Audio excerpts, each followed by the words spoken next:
est-ce que tu peux visiter une sœur qui n'a pas de moyens? Jacques dit, ne faites acception de personne. Ça, c'est l'amour de Jésus. L'amour a disparu dans l'église. Même les pasteurs, ils rendent visite à ceux-là qui sont un peu aisés. Mais les frères ordinaires, oh non, j'ai pas le temps pour lui. Parce qu'il ne me donne rien. Qu'est-ce que je vais faire avec un tel frère? Ça n'a pas été le cas de Jésus. C'est pourquoi il dit, aimez-vous les uns les autres comme moi je vous ai aimé. C'est-à-dire la manière dont j'ai manifesté mon amour. Moi, Jésus, j'étais Dieu. Mais je me suis rabaissé pour venir au niveau des hommes. Deuxièmement, je suis rentré dans la condition des hommes. La condition des hommes. Quand Job était malade, ses amis, il avait 3 amis qui lui ont rendu visite. Et quand ces 3 amis sont venus le voir, c'était aussi des richissimes comme lui. Ils étaient nantis. Mais quand ils ont rendu visite à Job, ils se sont tous assis par terre pour compatir à ses douleurs. Ils sont assis par terre dans leur joli habit. Ils se sont assis parce que Job souffrait. Job était assis par terre, à même le sol. Donc eux aussi se sont assis par terre pour rester avec lui et pour compatir. Est-ce que tu peux rendre visite à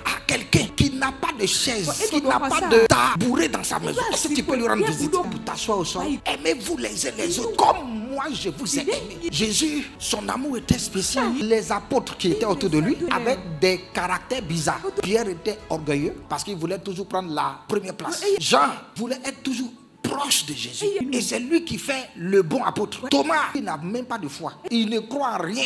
Il avait toujours la négation en lui, la négativité. Judas Iscariot, un grand voleur. C'est intérêt personnel. Jésus était avec eux. Il mangeait avec eux. Il restait avec eux. Les 2 fils de Zébédée, Jacques et André, les 2 là, c'était des politiciens, les grands politiciens, les hommes, ils faisaient des affaires, des tractations. Ils sont allés voir leurs parents afin de négocier les premières places quand Jésus sera assis sur son trône là, que l'un soit à droite et l'autre à gauche, et que tous les autres apôtres soient loin.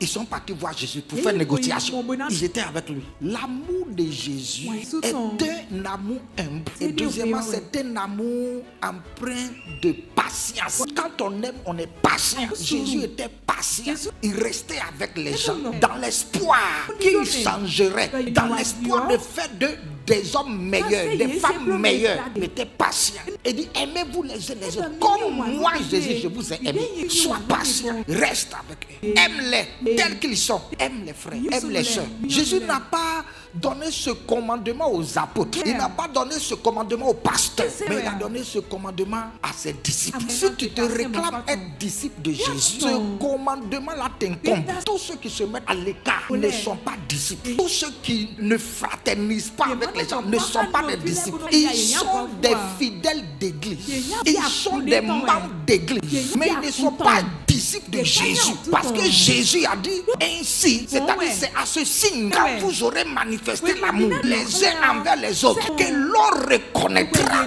que vous êtes réellement mes disciples. Un disciple manifeste l'amour fraternel. Un disciple de Jésus doit avoir de l'amour. Il ne s'agit pas de l'amour envers Dieu, mais il s'agit de l'amour horizontal, l'amour envers les frères.